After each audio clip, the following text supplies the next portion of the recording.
দর্শক, বিশ্বকাপে খবরের কাগজের বিশেষ আয়োজন কিক অফে আপনাদেরকে স্বাগত জানাচ্ছি।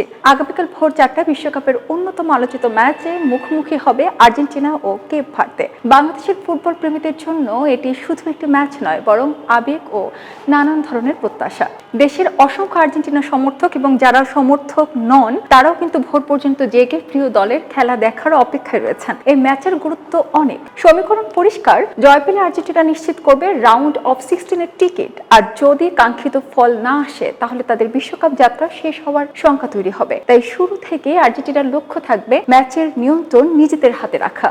কেপ ভার্দেও লড়াই করতে প্রস্তুত থাকবে। বিশ্বকাপের মঞ্চে ছোট দল বলতে অবহেলা করার মতো আসলে কিছুই নেই, কারণ এখানে প্রায় জন্ম নেয় বড় কোনো চমক। এদিকে আর্জেন্টিনার ম্যাচ ঘিরে সামাজিক যোগাযোগ মাধ্যমে নানান ধরনের আলোচনা চলছে। কেউ কেউ দাবি করছে খানার তান্ত্রিক আর্জেন্টিনার হার কামনা করে জাদু করেছেন। তিনি নিশ্চিত করে বলেছেন যে তিনি কিন্তু আর্জেন্টিনার বিপক্ষে থাকবেন এবং তিনি সেই বিষয় নিয়ে জাদু করছেন, আর্জেন্টিনা হারবে। অনেকেই এমন কথা বলছেন, তবে এ ধরনের দাবির পক্ষে বৈজ্ঞানিক কোনো ব্যাখ্যা কিন্তু নেই। ফুটবলে ম্যাচের ফল নির্ধারণ করে খেলোয়াড়দের পারফরমেন্স, কৌশল, প্রস্তুতি এবং মাঠের 90 মিনিটের লড়াই ও আক্রমণের উপর। এরপর সকাল 7:30 মাঠে নামবে কলম্বিয়া ও ঘানা। দুই দলই শক্তিশালী, তাই এই ম্যাচেও জমে উঠতে পারে লড়াই। ঘানা চাইবে নিজেদের শক্তি ও গতি দিয়ে ম্যাচে আধিপত্য বিস্তার করে রাখতে, কলম্বিয়া চাইবে নিজেদের আক্রমণাত্মক ফুটবল দিয়ে জয় তুলে নিতে। সব মিলিয়ে আগামী ভোরটি হতে যাচ্ছে বিশ্বকাপের অন্যতম গুরুত্বপূর্ণ সময়। বাংলাদেশের লাখো আর্জেন্টিনা সমর্থকদের একটি প্রত্যাশা, প্রিয় দল জয় তুলে নিয়ে রাউন্ড অফ 16 নিশ্চিত করুক। এখন সব প্রশ্নের উত্তর মিলবে